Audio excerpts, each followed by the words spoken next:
گشتم ای خدا رهام کن از غم کاسه ای صبر غم پر شد ای خدا دردش بکن کم کاسه ای صبر غم پر شد ای خدا دردش بکن کم خدا هم تو را گیرد و غم ها مبتلا گردی الها در غم بسوزی اسیر غصه ها گردی الها در غم بسوزی اسیر غصه ها گردی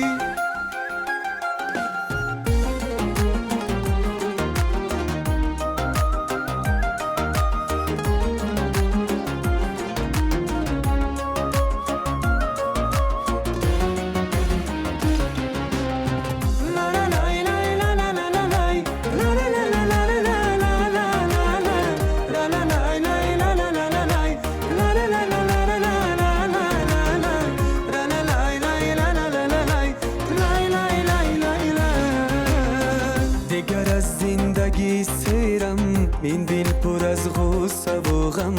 ای خدا تو کی بگردم همیشه با چشمی پرنم ای خدا تو کی بگردم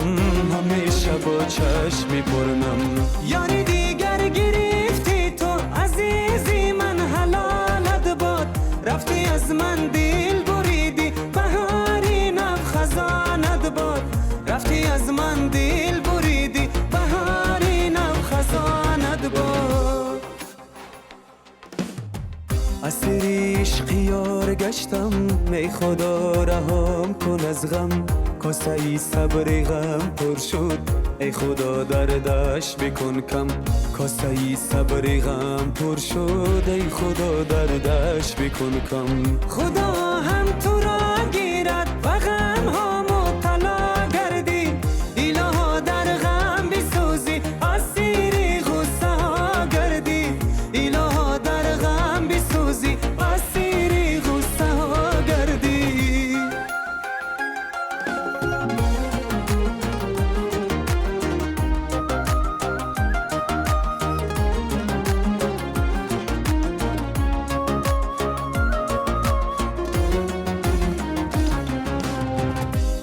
الو اکا جان شوهرم به من خیانت کرد از روزی آمدگیمان او تماما به من اهمیت نمیدهد من دیگر با زندگی کردن نمیخواهم خواهر جان